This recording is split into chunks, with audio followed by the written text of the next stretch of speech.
Alors, maintenant, on a décrit le cycle du fer. Nous allons aborder les outils d'exploration du métabolisme et ça revient à parler du bilan martial. Alors, comment on peut explorer le fer, le premier compartiment, le compartiment, ici le compartiment du fer circulant. Alors, on peut faire la première chose dans le compartiment circulant en dosant. On va doser le fer circulant. Bon, il y a des méthodes colorimétriques pour faire le dosage. Bon, les valeurs physiologiques diffèrent en fonction du sexe. Le taux chez l'homme est supérieur par rapport à celui de la femme. Mais doser le fer seul n'a aucun intérêt. C'est-à-dire si par exemple vous suspectez une carence en fer et vous prescrivez seulement dosage de fer, il n'a aucun intérêt. Gardez ça dans la tête. Faire un dosage seul pour explorer le métabolisme du fer n'a aucun sens. Normalement, toujours, on doit associer le dosage du fer par le dosage de la transférine. Toujours, on doit faire le dosage de la transférine. Alors, ces deux paramètres, le dosage de la transférine et le dosage du fer sérique, il permet de calculer deux paramètres. Alors le premier paramètre, c'est le calcul de la capacité totale de la saturation en fer de la transférine. C'est-à-dire, on doit évaluer la capacité théorique de saturation de la transférine. C'est-à-dire, si j'ai 100 molécules de la transférine, je dois quantifier combien il peut. Si j'ai par exemple 100 molécules de transférine, combien je peux transporter de fer théoriquement? Non, théoriquement. Ces 200, très bien, parce que chaque molécule, il peut transporter 2. La capacité totale de saturation, c'est-à-dire la valeur, je dirais, théorique. Mais la physiologie, c'est autre chose. D'accord? Alors, à partir de la valeur de la transférine, j'ai ce qu'on appelle ici un facteur de je vais la multiplier par 25 pour calculer la capacité totale de saturation de la transférine en fer. Et à partir de ce calcul de la capacité totale de saturation de la transférine, je peux calculer le deuxième paramètre de cette exploration du fer circulant, c'est ce qu'on appelle le coefficient de saturation. Et le coefficient de saturation, c'est un rapport entre le fer sérique et sur la capacité totale de saturation de la transférine. Et normalement, chez la femme, ce facteur, il est entre 15 et 35%, et chez l'homme, c'est entre 20 à 40%. C'est-à-dire, si j'aurais des valeurs de coefficient de saturation qui sont augmentées, je peux suspecter que je suis devant une surcharge en fer. D'accord? En fait, on fait le fer total, c'est-à-dire qu'il existe dans la transférine. Bon, en fait, pour ne pas dire des bêtises, c'est le fer issu du dosage du fer. C'est par la méthode qu'on fait pour faire le dosage du fer dans le sang.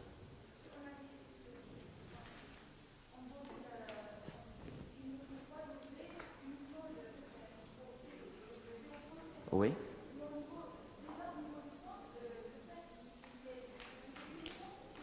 Non, on a d'autres formes parce que je n'ai pas cité. Il y a d'autres formes de fer il y a même de fer.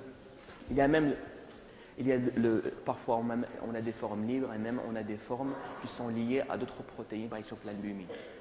J'ai seulement focalisé le fer qui existe dans Mais d'une façon générale, c'est le fer qu'on fait le dosage sérique du fer. On aura une concentration par millimole par litre et je vais calculer la capacité totale de la saturation de la transférine en fer. Il va donner une valeur en micromol par litre. Et à partir de ces deux valeurs, je vais faire le rapport. Ce rapport s'appelle le coefficient de saturation. Normalement, chez la femme, c'est entre 35%. Chez l'homme, il peut aller jusqu'à 40%. Si j'aurais des valeurs qui sont au-delà de ça, par exemple, je peux avoir des valeurs 50%, 55%. Chez l'homme, par exemple, je peux dire que je suis devant une hémochromatose. Bon, devant une surcharge, en fait. D'accord? Alors je récapitule. Pour explorer le fer sérique, je peux faire le dosage du fer sérique. Pardon, pour explorer le fer circulant, le compartiment du fer circulant, je peux faire le dosage sérique, je peux faire le dosage de la transférine, je peux calculer la capacité totale de la saturation de la transférine en fer, et je peux calculer aussi le coefficient de saturation. Alors pour le fer fonctionnel hématopoïétique, quels sont les éléments pour évaluer le statut du fer? Alors c'est la première chose, sont les données de l'hémogramme, à savoir le dosage de l'hémoglobine, le taux d'hémoglobine, le VGM, la TCMH, la CCMH, tout ça, ça reflète le statut du fer au niveau hématopoïétique. Je peux aussi, on a d'autres paramètres parce qu'on a des automates qui donnent aussi, en plus de ces paramètres, je dirais, classiques, ils peuvent donner aussi le contenu de l'hémoglobine des réticulocytes. Il peut aussi donner un pourcentage des hématies hypochromes. Alors, ces deux paramètres, leur utilité, c'est qu'on peut révéler la présence d'une carence très précocement. C'est-à-dire, d'une façon très précoce,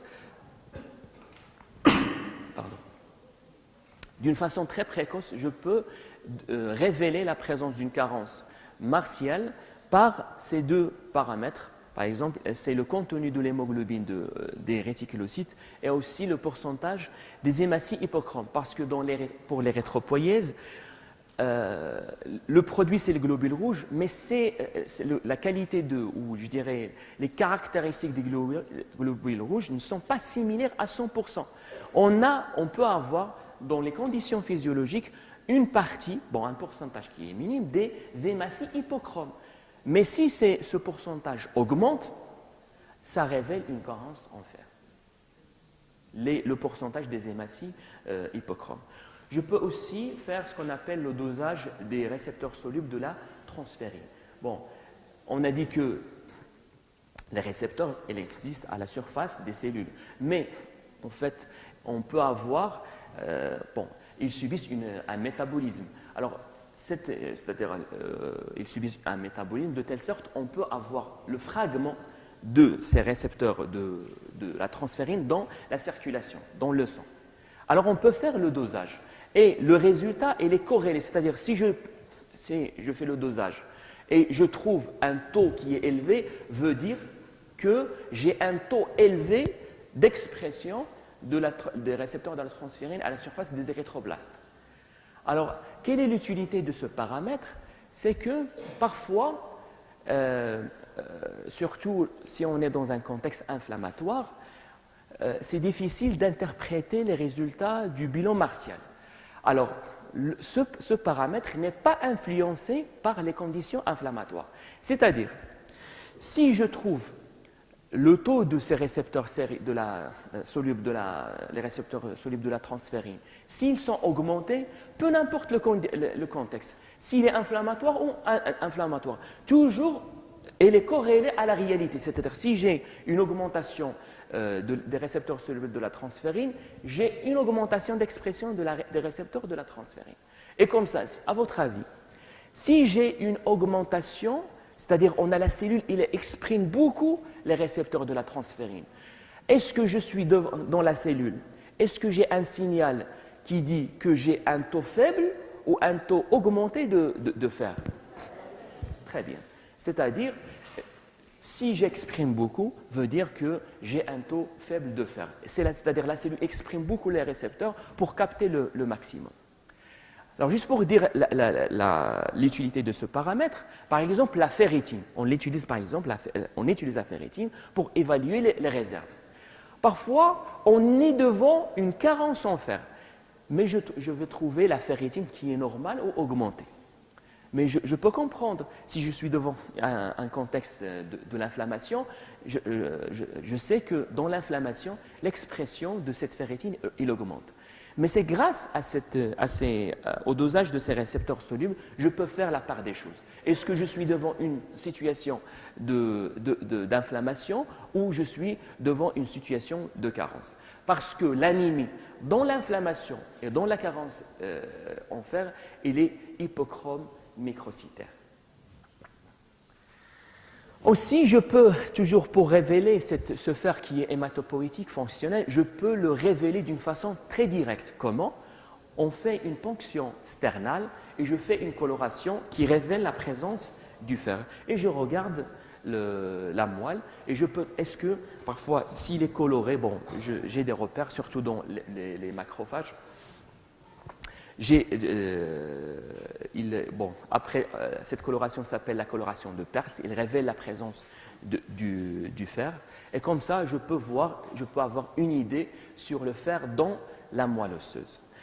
Surtout, cette coloration, elle a un rôle diagnostique dans ce qu'on appelle les anémies sidéroblastiques. Bon, si jamais vous entendez ça ou vous verrez ça dans la pathologie, ce qu'on appelle l'anémie sidéroblastique. Bon, dans l'anémie sidéroblastique, on a un problème, votre attention s'il vous plaît. Dans l'anémie sidéroblastique, on a un problème de fixation du fer dans l'aine. Et c'est quoi les conséquences? C'est que lorsque je fais cette coloration et je regarde les érythroblastes, ici sont les érythroblastes et ça c'est les granulations de fer. Alors, ici, la disposition du fer, elle est tout autour du noyau. Alors, cet aspect des granulations tout autour du noyau de l'érythroblaste s'appelle érythroblaste ou sidéroblaste en couronne. Sidéroblaste en couronne et qui caractérise, bien sûr, on fait un compte, et qui caractérise ce qu'on appelle leur présence avec un taux qui est supérieur à 15%, il caractérise ce qu'on appelle les anémies sidéroblastiques. Et même on a d'autres choses, d'autres pathologies, par exemple des anémies dans le contexte des syndromes myélodysplasiques. Bon. Juste ici pour révéler, bon, pour vous, c'est comment on peut révéler la présence du fer à l'intérieur de la moelle. Qu'est-ce qu'on fait? On fait la coloration de Perls. Alors la ferritine, bon, on a terminé avec le fer fonctionnel hématopoïétique. Le troisième compartiment, c'est le compartiment de réserve. Alors qu'est-ce qu'on fait? On fait le dosage de la ferritine. Et la ferritine, bien sûr, son dosage il est corrélé à l'état des réserves en fer. Alors comme je viens de l'évoquer, c'est que le taux de ferritine, normalement, on doit l'interpréter en fonction du contexte. Surtout si on est dans un contexte inflammatoire, la ferritine elle est normale, voire même élevée. C'est pour ça, bien sûr, pour voir les choses de près, on fait ce qu'on appelle le dosage de la ferritine intra-érythrocytaire. Et là, la ferritine érythrocytaire, et le taux de cette ferritine érythrocytaire n'est pas influencé par le contexte inflammatoire. Mais ce dosage, il est réservé pour des laboratoires spécialisés. Nous, ce qu'on fait dans la routine, c'est surtout le dosage de la ferritine sérique.